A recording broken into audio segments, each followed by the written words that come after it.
Oh,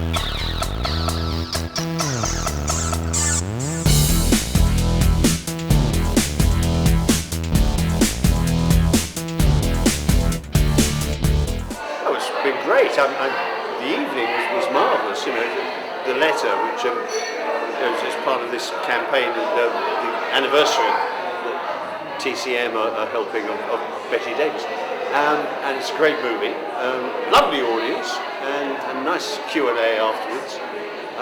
Yeah, it all seemed to go well, and the audience seemed happy, which is, of course, the most important thing of all. Yeah, I mean, the question obviously that I'm asked most of the time is, or most often is, you know, what is your favourite film of all time? And I just can't answer that. So you cunningly saw through the disguise of that question. I did, yes. Oh, yes, yeah, I'm used to it. It comes at me out of left field and all over the place. And the answer is no. There isn't one. Because my favourite film would have to be a film I could watch whatever mood I was in. Yeah. And there's no such film ever can exist, frankly. Though it's the hope that the next one I see will be that film that keeps me going back to the cinema. It's a style of acting that has gone out of fashion now. And it was a style that she did brilliantly, no doubt about that. It was much more flamboyant than the kind of acting you get these days. And on the whole, I prefer the kind of acting that people do now, the rather understated, suggestive thing rather than the woof over the top.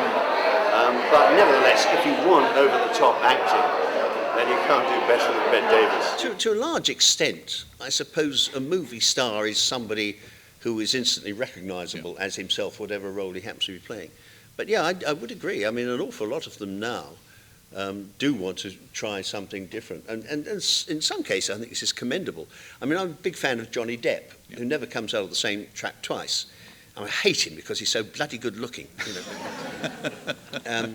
Hey, I tell you, I went to see Pirates of the Caribbean with my wife and my younger daughter and her son. And at the end, this is the first one, which was the only good one of the three.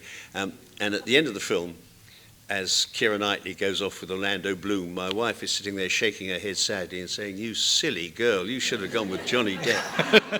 And every woman I've mentioned that to has said, "Yeah!" It's still nice that you know, the people come up and remember the television programme, want to talk to me about films and the programme I did and all this stuff. That's hugely flattering still, obviously, because it's nearly 10 years since I was on terrestrial television. It's amazing anybody remembers me at all. You know, I do a one-man show in small theatres all over the place now, and the first half of it, I talk about 4 of those great classic films: Gone with the Wind, Casablanca, The Adventures of Robin Hood. You know, the one with Errol Flynn. Don't take any others. That's the only one worth watching. And the other one is Dirty Harry, which is a little bit later. But yeah, I mean, those are great films. I mean, Casablanca has got to be in there. Not Casablanca. Citizen Kane's got to be in there somewhere. You know, and a lot of people reckon that's the greatest film ever made. I just can't go along with that. Though I do reckon it's the greatest first film ever made, don't you? Yeah, oh, absolutely. The evidence tonight was that there were people who come along because they really wanted to enjoy the movie. And that's what you want. That's all you want from a festival. You just want people who love going to see good films, and that seems to be what is happening here.